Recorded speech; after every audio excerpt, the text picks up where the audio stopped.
ल साथी हो, अब हामी स्ट्रक्चर 1 सुरु गर्दैछौँ।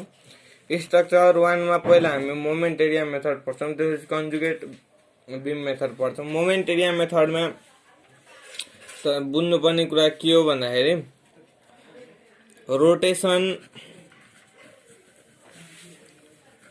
रोटेसन भन्ने कुरा चाहिँ थीटा भन्ने कुरा चाहिँ एरियाले दिन्छ। केले? एरियाले। Area under the BM, area under M upon EI कर्वले दिन्छ। अनि त्यसपछि डिफ्लेक्सन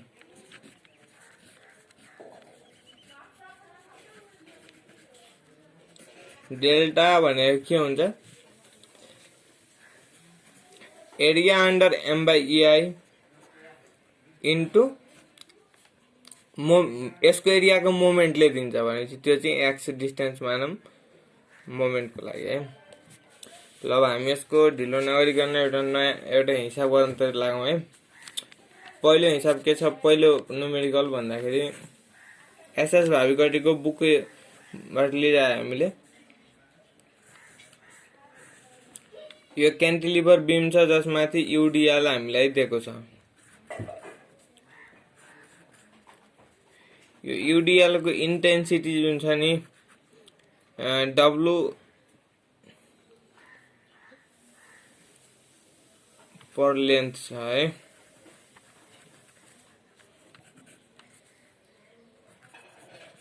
अब पहिलो कुरा त के बुझ्नु पर्यो भन्दाखेरि तपाईहरुलाई अलिकति यहाँ हेर्नुस् त, यो त हामीले स्ट्रेन्थ अफ मेटेरियल नि पढ्यो, यो एप्लाइडमा नि पढेको। यो जुन ए जुन छ यो फिक्स सपोर्ट छ। फिक्स सपोर्ट हुने बित्तिकै यहाँ त मोमेन्ट प्रोड्युस हुन्छ। भनेपछि पहिला यसको बीएमडी बनाउन जान्नु पर्यो। बीएमडी हामीलाई थाहा छ कस्तो हुन्छ भन्नुहुन्छ। यो क्यान्टिलिभर बीमको युडिएल लागेको छ भने बीएमडी कस्तो हुन्छ हामी सबैलाई थाहा छ। यस्तो टाइपको यसको बीएमडी डायग्राम हुन्छ। यसको इआई छ फ्लेक्सुरल रिजिडिटी र एल छ लेन्थ है।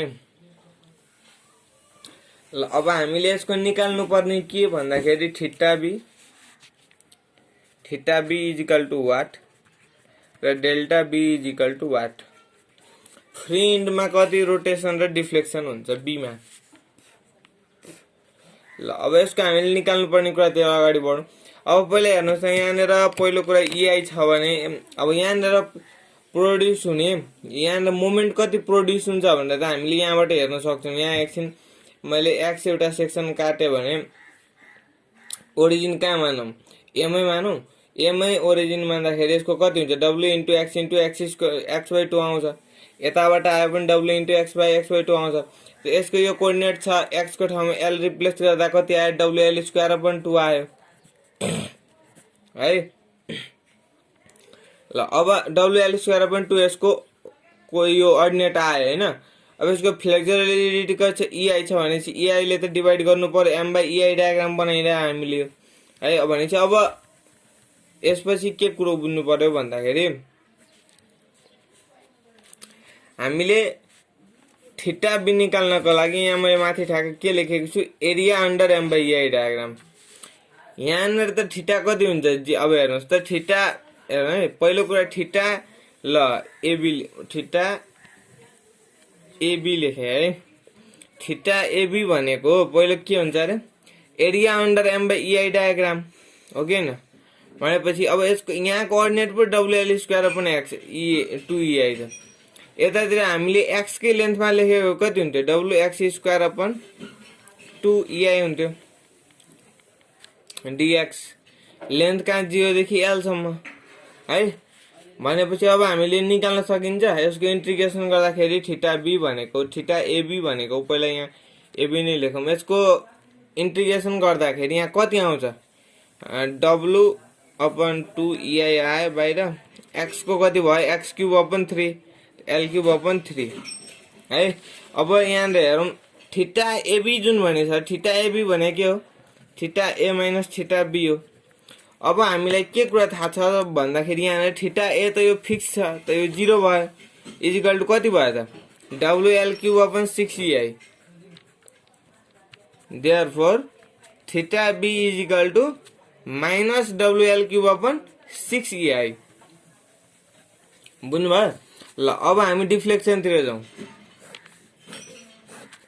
डिफ्लेक्सन डेल्टा भनेको के हुन्छ हेर्नुस् त, m upon m by EI diagram को मोमेन्ट लिने हो है। m बाई I डायग्राम को इन्टु x dx यो हाम्रो डेल्टा को फर्मुला हो। हाम्रो लेन्थ 0 देखि l सम्म एउटा बीम को लागि। ल अब हामीलाई यो भनेको m बाई x भनेको त यति नै हुन्छ हैन। 0 to l wx square upon 2EI into x dx। यसको यो इन्टिग्रेसन गर्दाखेरि कति आयो, w अपन 2EI इन्टु x को पावर 4/4 l और 4/4 भनेपछि w l को पावर 4 अपन 80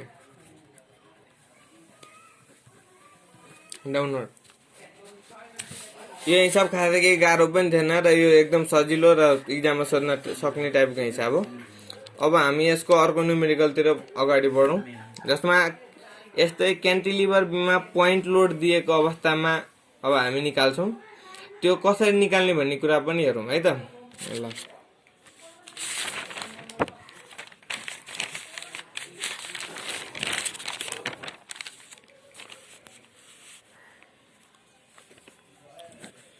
ल यो क्यान्टिलिभर बीम छ,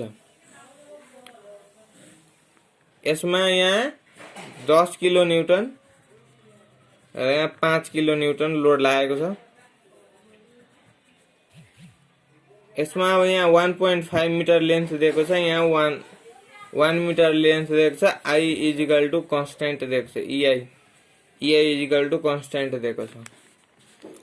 ल अब यो न्युमेरिकल गर्दाखेरि अब हामीले बुझ्नुपर्ने कुरा के हो भन्दाखेरि, ल पहिलो कुरा त हामीलाई यसको bending m by EI diagram कस्तो होला भनेर हामीले अनुमान गर्न, यहाँ अब यसको सुरुमा गर्दाखेरि त हामीले m बाई EI डायग्राम नै थाहा हुनुपर्छ।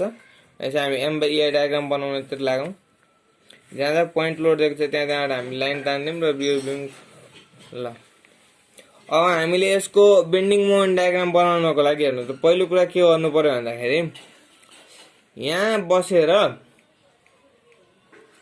मोमेन्ट निकाल्न सक्नु पर्यो। यहाँ बसेर A हो, यो B हो, मोमेन्ट अबाउट A निकाल्नु भयो भने मोमेन्ट अबाउट A ल मैले यो माने है, यो मोमेन्ट माने क्लकवाइज मोमेन्ट हो त पोजिटिभ m, यो एन्टी क्लकवाइज हो माइनस 10 इन्टु 1.5 15 है। त्यसपछि यो कस्तो छ, यो पनि यो यता एकछिन है, सरी यहाँनिर हामी बस्यौँ है। यहाँनिर बसेर हेर्दाखेरि 10 यो m के हो क्लकवाइज हो, त्यसपछि यो 10 पनि के हो क्लकवाइज हो, यो 5 पनि के हो क्लकवाइज हो, भनेपछि यो पनि प्लसै हुने भयो, यो पनि प्लसै हुने भयो। 5 इन्टु 1.5 भने 7.5 इज इक्वल टु 0 और m इज इक्वल टु कति आयो माइनस 22.5 आयो है, माइनस 22.5 आयो। त m बाई EI भनेको कति आयो, अपन EI आयो। बुझ्नु भयो नि कुरो। भनेपछि ल यहाँनिर डायग्राम बनाउँदाखेरि ल एउटा लाइन तानौँ, यो भन्दा तलतिर आउनु पर्यो हैन। भनेपछि यहाँनिरको हामीलाई कोअर्डिनेट थाहा भइसक्यो कि कहाँसम्म हो भनेर, यो यहाँसम्म हो भनेर हामीलाई थाहा भइसक्यो। यो कति 22.5 अपन EI रे है। अब हेर्नु पर्यो हामी यहाँनिर बस्दाखेरि हाम्रो यहाँनिर कति मोमेन्ट, यहाँबाट ल यो पोइन्टबाट यसको लियो भने 5 अपन EI आउँछ। हेर्नुस् त, यो यसलाई C मान्दियो भने मोमेन्ट अबाउट C लियो भने 5 अपन EI हुन्छ। त यो पोइन्टमा खै छ 5 अपन EI, यहाँ खै छ 5 अपन EI। ल जोड्दिउँ, यो र यो जोडौँ, यो अलि तल छ है भनेपछि हैन। अब EI त कन्स्टेन्ट त 5 अपन EI भयो हैन। ल अब त्यसपछि हामीले कुरो के बुझ्नु पर्यो भन्दाखेरि हामीले यहाँनिर निकाल्नु पर्ने के कुन सोधेको छ भन्दा theta B is equal to what, क्वेसनमा सोधेको कुरा theta B is equal to what र delta B is equal to what. त थीटा बी भनेको के हो अब भन्नुहोस् त। थीटा बी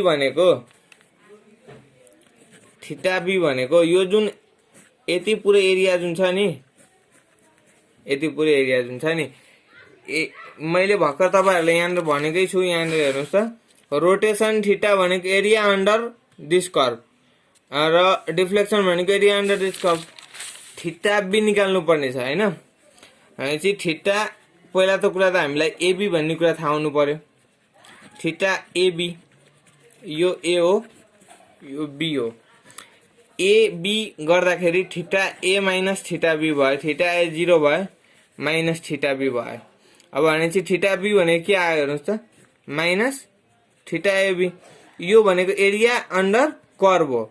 एरिया यो कर्वको हामीले एरिया निकाल्नु पर्यो भन्दाखेरि ल यसको एरिया कति हुन्छ 1/2 बी इन्टु एच, यो ट्रायंगल होस् भने 1 minus 1/2 into B into H. B भनेको कति छ हाम्रो, बेस भनेको 1 इन्टु एच भनेको कति छ, एकछिन इआईले मैले लेखिन 5 भयो है, यतिको भयो। अब यो यसको पनि निकाल्नु पर्यो। यो त के हो, एउटा ट्रेपेजियम जस्तो देख्दै हुनुहुन्छ भनेपछि यसलाई लाइन तान्दियो भनेपछि यो रेक्टेंगल भयो। रेक्टेंगलको हाइट कति छ, 5 नै छ, माइनस सबैको लागि हो त्यही भएर बाहिर राखौं। माइनस 5 इन्टु 5 भयो यसको हाइट, डिस्टेन्स 1.5। बाँकी एउटा यो ट्रायंगल भयो सानो, माइनस यो त प्लस हो नि, माइनस हैन प्लस 1 यही माइनस लेखिसकेको छ सबैको लागि बाहिर। 1/2 इन्टु बेस भनेको यसको कति भयो, यो 1.5। हाइट भनेको यति भयो, यति हाइट भनेको कति हो, यो हाइट भनेको।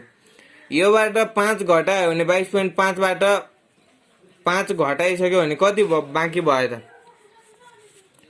भनेपछि 22 point हैन हैन यहाँ हेर्नुस् त 22 यहाँनिर हेर्दाखेरि एकछिन सरी यो 22.5 हो नि है।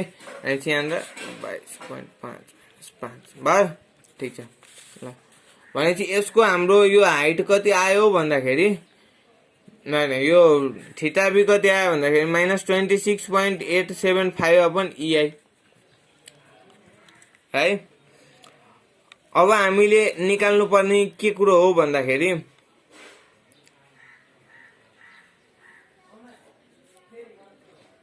सरी गाइज यहाँ हेर्नुस् त, यसको मोमेन्ट लिँदाखेरि 5 इन्टु 2.5 हैन, यो जोड्दाखेरि 2.5 गर्दाखेरि कति हुन्छ, 5 इन्टु 2.5 गर्दाखेरि 12.5 आउँछ। यहाँ 27.5 आउँछ, यहाँ पनि 27.5 आउँछ है। अनि त्यसपछि यहाँ 27 ल यसमा क्याल्कुलेसन गर्दा ठिक छ ल। अब यो 27 है ल। अब हाम्रो थीटा बी आयो, डिफ्लेक्सन एट बी भनेछ। डिफ्लेक्सन एट बी निकाल्नको लागि अब हेर्नुस् त, डेल्टा बी निकाल्नको लागि डेल्टा बी भनेको मोमेन्ट इन्टु त्यो फिगरमा दिएको हामी। अब यहाँनिर चाहिँ एक्स भन्ने कुराले धेरै ठुलो रोल खेल्छ हेर्नुस् है। म यहाँ जसरी सिकाउँदैछु त्यसरी सिक्नुहोस्। 1/, पहिलो कुरा के गर्नु पर्यो, हामीले एरिया त निकालेको छौं नि, यहाँ लेखेको छौं नि माथि, ठ्याक्कै यही कुरा लेख्नु पर्यो क्या, 1/2 इन्टु 1 इन्टु 5 हैन। यतिको जुन निस्क्यो नि, यति जुन यो ट्रायंगलको निस्क्यो नि हैन, हामी डिफ्लेक्सन एट बी हो नि भनेपछि यहाँबाट यसको सेन्ट्रोइड कहाँ हो, यहाँ हो कि हैन, 2/3 अफ कति अफ। अब हामीले बुझ्न अलिकति तपाईहरुलाई गाह्रो हुन सक्ने कुरा भनेको यही नै हो, 2/3 अफ यो 1, यो यहाँनेर निकालिरहेको डिफ्लेक्सन भनेपछि यहाँ डिस्टेन्स लिनु पर्यो क्या, बुझ्नुभयो। इन्टु भनेपछि कति 2/3 इन्टु 1 भयो, एरिया इन्टु सेन्ट्रोइड। फेरि अर्को एरिया कति छ यहाँ हेर्नुस् त, 5 इन्टु 1.5, 5 इन्टु 1.5। अब यसको जुन छ नि यहाँ डिस्टेन्स कति हो, यहाँ हो कि हैन। बी बाट डिस्टेन्स लिनुस् त कति हुन्छ 1 र 0.75। त इन्टु 1.75 बुझ्नुभयो। अब त्यसपछि हेर्नुस्, अब हामीले फेरि यसको पनि त लिनु पर्यो ट्रायंगलको। ट्रायंगलको कति हुन्छ 1/2 इन्टु बेस, बेस भनेको यति बेस हो 1/5 इन्टु हाइट भनेको यसको हाइट कति छ, यतिको हाइट 5 छ भने यतिको हाइट 22.5 हैन, इन्टु यो डिस्टेन्स कति हुन्छ, यतिको डिस्टेन्स हुन्छ, कति हुन्छ यतिको डिस्टेन्स। हामी कताबाट आएको छौँ, बी बाट 1 र यति यो सानो ट्रायंगलमा 1.5 कि यतातिर पर्छ यो सेन्टर ट्रायंगलको। त 1.5 को बाइ 3 कति बाइ कति गर्नु पर्यो, यो त 2/3 अफ 1.5 भयो भनेको त 1 भयो, 1 + 1 2 है। गर्नुहोस्, यसको एन्सर कति आउँछ, यता अगाडि 1/EI पनि छ ब्र्याकेटमा।